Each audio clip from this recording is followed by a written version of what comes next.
सभी दोस्तों को वंदे मातरम। आज का टॉपिक है सूर्य सेन, जो एक क्रांतिकारी थे।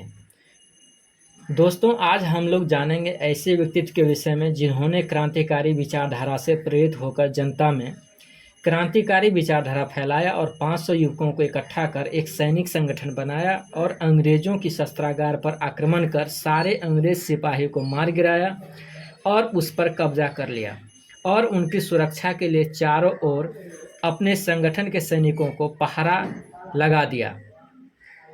आसपास के ऊंचे टीलों पर, पहाड़ों पर सैनिक बैठा दिए ताकि बाहर से आने वाले अंग्रेज सिपाही तथा अधिकारी को गोली मार सके। जो सुभाष चंद्र बोस का जो है छोटा रूप था, उसे लोग मास्टर दा कहकर पुकारते थे। उनका जन्म 22 मार्च 1894 को बंगाल के चटगांव में नोवापारा गांव में हुआ था। उनकी मृत्यु जो है 12 जनवरी 1934 को चटगांव में फांसी के कारण हुआ था। उन्होंने जो है 18 अप्रैल 1930 को चटगांव शस्त्रागार पर आक्रमण किए थे और उनकी गिरफ्तारी 16 फरवरी 1933 को नेत्र सेन के घर से हुआ था। पिता का नाम था सूर्य सेन, के पिता का नाम रामा निरंजन था। माता का नाम शीला बाला देवी था। शिक्षा, उनका प्राथमिक शिक्षा चटगांव में ही हुआ। 22 वर्ष की उम्र में इंटरमीडिएट में जब वे पढ़ रहे थे, अनुशीलन समिति एक क्रांतिकारी संगठन था, उनमें वो शामिल हो गए। बीए की पढ़ाई के दौरान युगांतर क्रांतिकारी संगठन से जुड़े और उनके विचारों से प्रभावित हो गए। वे नेशनल हाई स्कूल में सीनियर ग्रेजुएट शिक्षक के रूप में कार्यरत थे, ग्रेजुएशन करके। इस नौकरी को छोड़कर वे युगांतर संगठन और अनुशीलन समिति के विचारधारा पर चल पड़े, जो हिंसा के माध्यम से अंग्रेजों को हराना चाहते थे और उसे भारत से बाहर खदेड़ना चाहते थे। वे वापस अपने गांव आ गए और क्रांतिकारी विचारधारा का प्रचार किया और गांव के करीब 500 युवकों को मिलाकर एक सैनिक संगठन बनाया, जिनका नाम इंडियन रिपब्लिक आर्मी रखा और उसका हिंदी नाम भारतीय प्रजातांत्रिक संगठन। इस संगठन में पूरे बंगाल के कुछ क्रांतिकारी लोग भी शामिल थे। और उनके गांव के युवा भी शामिल थे। मास्टर दा ने इस संगठन को खुद से सैनिक ट्रेनिंग दिया। इसके बाद ये संगठन अंग्रेजों को उखाड़ फेंकने के लिए मचलने लगे, अर्थात लोहा लेने के लिए तैयार हो गए। चटगांव आर्मरी रेड 18 अप्रैल 1930 को इंडियन रिपब्लिक आर्मी ने चटगांव शस्त्रागार को लूटने की योजना बनाई और धावा बोला। और इस दिन सूर्य सेन ने जो है 500 सैनिकों को 4 गुटों में बांटा। एक टेलीफोन एक्सचेंज ग्रुप में बांटा, जिसका काम दिया टेलीफोन एक्सचेंज को नष्ट करना। दूसरा जो तार व्यवस्थाओं से भी अंग्रेज कंपनी को बताई जाती थी या अंग्रेज सेनाओं को सूचना दी जा सकती थी, उनको भी नष्ट करना। तीसरा मोर्चा था कि जो सामने जो सैनिक था गेट पर, उनको संभालने का। और चौथा मोर्चा था 65 सैनिक जो अंग्रेज सैनिकों के वेश धारण किया, और ताकि वो जो है शस्त्रागार तक पहुंचकर उनके शस्त्र को लूट सके।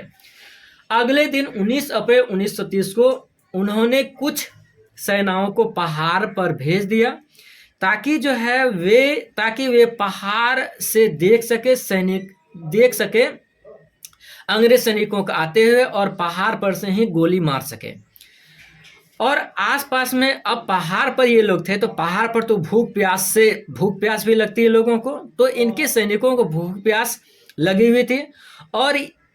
और उस गांव से पहाड़ पर थे, पहाड़ से निकलकर इन्होंने पटिया गांव, पहाड़ पर ही सूर्य सेन भी थे सैनिकों के साथ, तो वहां से निकलकर ये पटिया गांव में गए और सावित्री देवी के घर छिप गए, क्योंकि इसे अंग्रेज ढूंढ रहे थे। Page number 3। अंग्रेजों ने पटिया गांव में छिपे सूर्य सेन को मारने के लिए कैप्टन कैमरून को भेजा, लेकिन मास्टर दा ही कैमरून को मारकर वहां से निकल गए। उसके बाद से दूसरा ठिकाना इनका बचपन का दोस्त नेत्र सेन था, नेत्रसेन था, जिसके यहाँ पर जाकर छिपा, लेकिन नेत्रसेन 10,000 रुपये के लालच में अंग्रेजों को बता दिया। 16 फरवरी 1933 को गिरफ्तार कर लिया गया, लेकिन अगली रात को किसी क्रांतिकारी ने नेत्रसेन को चाकू से गला काट दिया। चाकू धारदार था। नेत्रसेन की पत्नी देशभक्त व क्रांतिकारियों के समर्थक थी, इसीलिए उन्होंने इस घटना की सूचना अंग्रेजों को नहीं दी।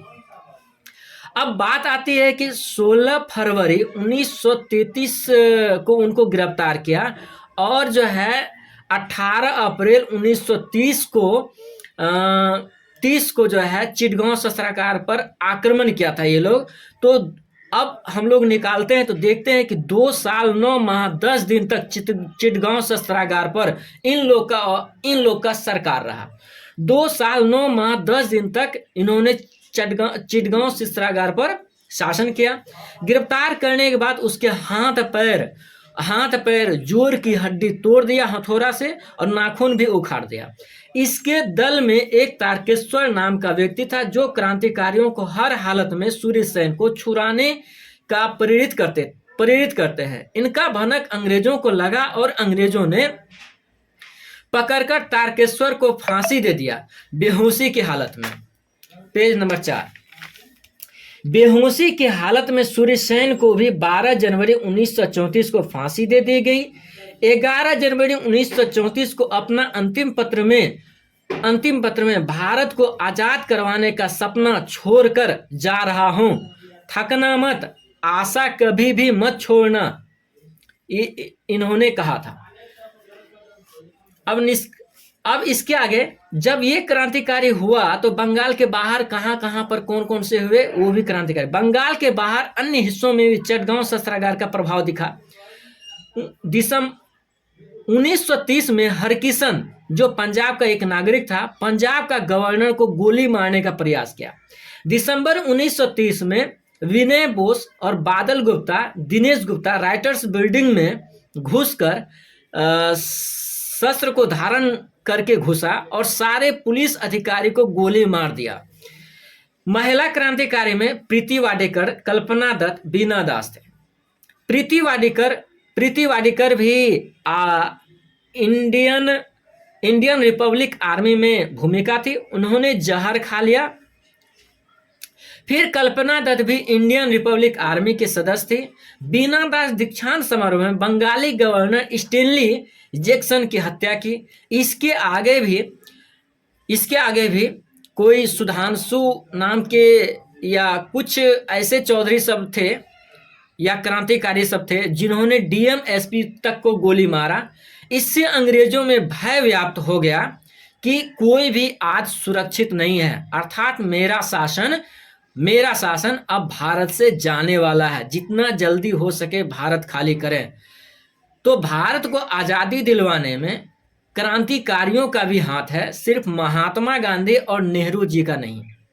थैंक यू दोस्तों, देखने के लिए धन्यवाद। जय हिंद, जय भारत।